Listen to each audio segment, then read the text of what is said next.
I think that shows how genuine you are to the sort of brand, because quite a lot of so-called influencers these days, they'll take any sort of brand deal on like a one-off basis. You know for a fact they're never going to buy that product. You'll never see it again on their Instagram other than that one paid post. Yeah, So whereas you've obviously received that free product and then were willing to buy it, and then you've had one meeting with the guy who owns the business to then hand you notice in the very next day, yeah, exactly. And it I shows think that you obviously cared about it. I think they saw that as well.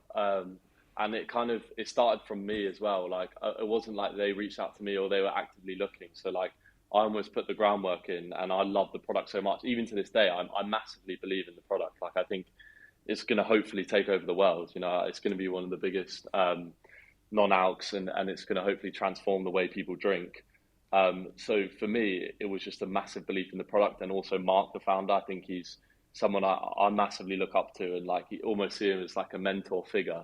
Um, and he's even younger than me, so we're all like a really young team, and so that's kind of it's just inspiring to be around people like that, and you learn a lot, and it's just like then if ever I wanted to do something myself, or you're part of something that's growing so fast, it's really exciting, and I just was so sick of that kind of slow corporate environment where you just kind of you have to do certain things, or pretend you're working at certain on certain projects or doing things just to get promotion once a year, and I just didn't want to Yeah. do that.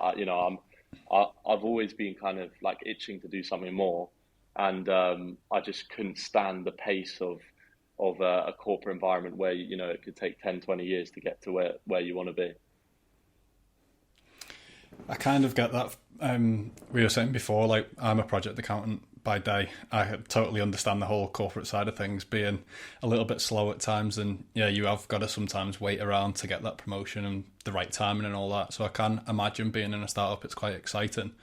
Um, what is like the thing that you look forward to most about working for Impossible then compared to your corporate role that you did have? It's just hundred times better. I mean, it's what I want to be doing every day for one. Like, I was doing this kind of content creation, video editing, social media research, whatever you want to call it, for years for free beforehand. Like, I felt like I'd studied the different social media platforms, how they've evolved, successfully grown my various accounts. So, yeah, it was something I was doing anyway, and now to be paid for it, and also to be part of something that I think will be truly massive and take over the industry is incredibly exciting. So I think the fact that I'm doing exactly what I want to do every single day, and also part of a product and startup that I really, really believe in. And even like I've had loads of opportunities come about since Impossible, where they've seen the success of our TikTok. Because I've since coming on, we've grown the account from 0 to 60K followers in a few months on TikTok. Wow. So it's been successful as well. And yeah, even since then, I've had loads of startups kind of reach out to me, ask if I do, consultancy or paid work, or if I could do some videos for them. And I always say no. Like I truly believe in Impossible. I believe in Mark, and it's just something that I feel really loyal, and I feel part. And it's due to Mark as well. He makes me feel truly part of it. And so I guess, yeah, having that kind of freedom really kind of motivates me and makes me work harder. Whereas I found in the corporate environment, it's just very restrictive. You do your one role, you specialize in that, and there's no room or scope for creativity, which is something that I kind of need in my life. Yeah, I get that completely, because obviously in a corporate role you're sort of defined by your job spec, whereas I guess as a content creator you've got pretty much free reign to go and do whatever you want.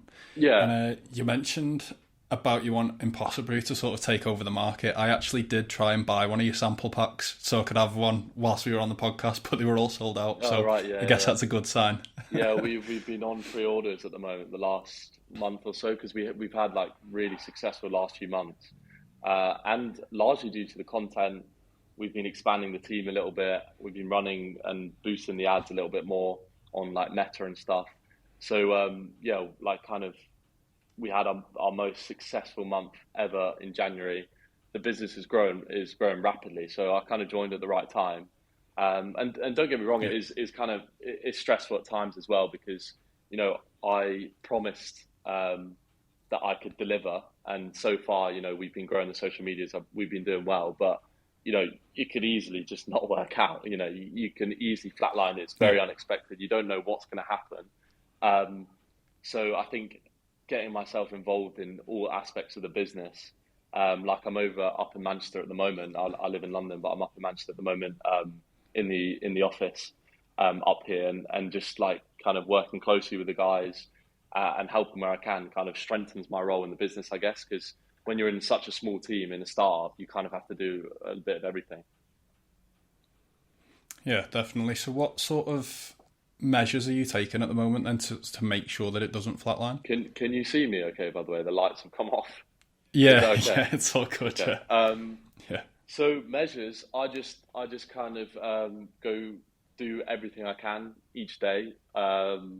Like you could have a video that just pops off, and it could take you half an hour to an hour. And we kind of my goal is to do one high quality video a week on TikTok and Instagram, and that could be it. I could have done a really successful video, it pops off, and that's good. But obviously, you're kind of measured more on the output rather than the number of hours you put in. Whereas, sometimes it'll be like working all day, every day to try and get this one video to do well and get the edits perfect. And, Mark oversees it. He might not be happy with some of the edits and things. So that can take a lot longer. So I guess, yeah, constantly like being curious, constantly like trying to maximize creativity, constantly trying to push the boundaries and really try and take advantage of the like ever evolving industry and making sure that you're doing everything you can to keep up with that. So that's the stressful part, I guess. But then it's something that I love it. So I don't really care. It doesn't feel like work, to be honest.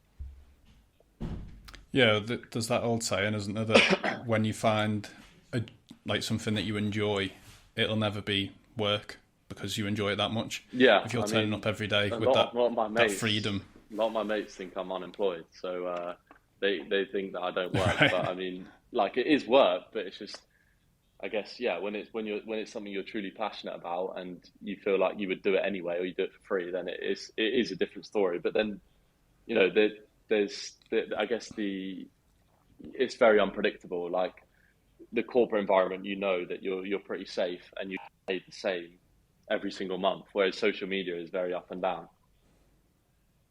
Yeah, definitely. So you've mentioned quite a lot about Mark, the founder.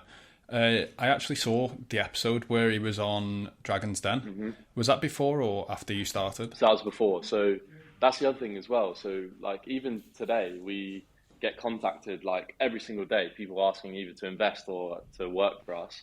And he went. So the business has been going 2 years. He went on Den a little too early, to be honest. So didn't receive investment, Yeah, but that was after a year of the business. Back then, he was on his own. So yeah, it was just him. That was January 2021, I think. Um, and then he employed his brother, his best friend from school. Um, they do like account executive and head of operations. And then in that summer they employed Sam, who was the outreach, the marketing guy who reached out to me, and then me now as well, who's like do content strategy, content lead. So there's still only five of us. But yeah, obviously when he aired on Dragon's Den, like that was a crazy day. Like in terms of people just so interested in the product, and so I think Mark was kind of wary of that people were just like riding the hype rather than like actually genuinely interested in the business and the product. So whereas I kind of reached yeah. out to him and spoke to him at a quieter time maybe, and he just kind of believed in me and went from there. Almost right place, right time then. Yeah, it was definitely lucky. Like I didn't think that was I didn't think it was going to happen, and it's working out really well at the moment. But yeah, I guess the kind of grit side of things, and then also like my own outreach definitely facilitated getting that over the line. Yeah, I imagine just being on the Dragon's Den alone would have been a big sort of increase in exposure, Oh yeah, even though yeah, there yeah, was no investment. yeah, yeah. I think he says at the end, like of the episode, that He knew it was sort of too early to go in there to begin with, but he sort of gained a lot of experience from just being on the show. Yeah. So, like you say, you had a load of people and you still have a load of people reaching out to sort of work for you and invest. So it may not have been a bad thing that there was no investment that came from it. No, And it doesn't say that there's not going to be in the future. and actually, most of the successful businesses on Den actually get like all rejections. Like the most successful, the only one that's been successful from the yeses, I think, is that Reggae Sauce. A lot of them, a lot of the successful ones don't actually get investment, either, for whatever reason. Dragons might not have the level of expertise in that niche, or don't feel like it's the right time. And I think for Mark it was a little early, but doesn't necessarily mean the end of the company by no means. And I think Mark always says it himself, that it's like it's almost like he expected to get to the point we are now, but then just kind of pushed, almost like fast tracked us a few years. So it was like that sudden growth, and then kind of maintained that. And now we're getting that another bump again from the growth of the social medias and sort of like expanding the team a little bit. So tell me more about what's happening recently, because I know you've been away to Croatia and I know you've been at some events in Manchester. So what's new for Impossible? So we recently visited a brewery out in Zagreb. So there's like quite a famous brewery over there called Garden Brewery. And typically in Croatia, the water quality is unbelievable. It's like way better than the UK. So it's much more cost effective to brew beer over there. So yeah, we went to kind of scope that out. It was kind of interesting for me as well, even to chat to someone like the head brewers over there. Because also like it's kind of weird because my degree was in chemical engineering, which is like large chemical processes, and this obviously predominantly like fermentation. It's exactly that. So it's like I obviously initially wanted to completely get out of that industry. I didn't really enjoy my degree that much. I just kind of got through it, and now it feels like I've gone full circle. And now I was learning all about that, and it kind of gave me flashbacks to my degree. So so it was good to kind of meet those guys, learn more about it. So there's been a bit of travel opportunities with Impossible. I'm now up in Manchester. Like I regularly come up either to just film content, or recently the last couple of days there's been like quite a big trade show over here. So a lot of like startups. We didn't pay for a booth, but we just had a ticket and we went. But a lot of startups will kind of showcase their business. They'll like buy a little stand, and then there'll be typically a lot of like retail buyers that will come to the event. They'll chat, and then that's how you might start a negotiation and get into Tesco's, Waitrose, or there'll be those buyers that'll be at these kind of trade shows. So I think the plan is potentially pay to have a little stand either in the summer or next year's one, just to increase exposure. So it was interesting to kind of scope that out and see what others are doing in our market. Yeah, because going back to the Dragon's Den episode, I remember Mark mentioned about trying to get into the lights of Mark. Yeah. I remember you mentioned about trying to get into retailers, but it wasn't the right time at that point. So it seems that Impossible is now coming closer to that time to try and get into the retail world. Yeah, as well I as online. think it could be this year, but we're definitely not in a rush at all. Like the nice thing about selling purely D2C just online is that you have almost that direct relationship with all your customers. You know exactly who's buying from you. Your demographic.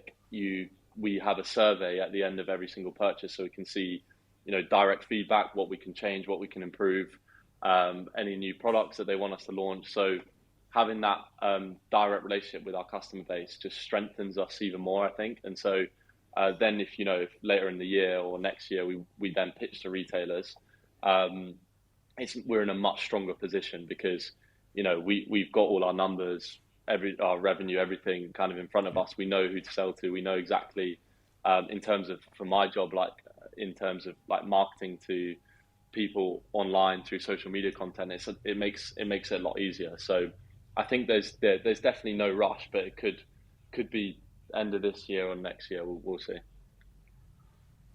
Exciting times. Yeah, yeah. Thank you very much for watching part 2 of the podcast. If you'd like to see part 3, click right here. If you're new, subscribe. And if you enjoyed it, drop a like below.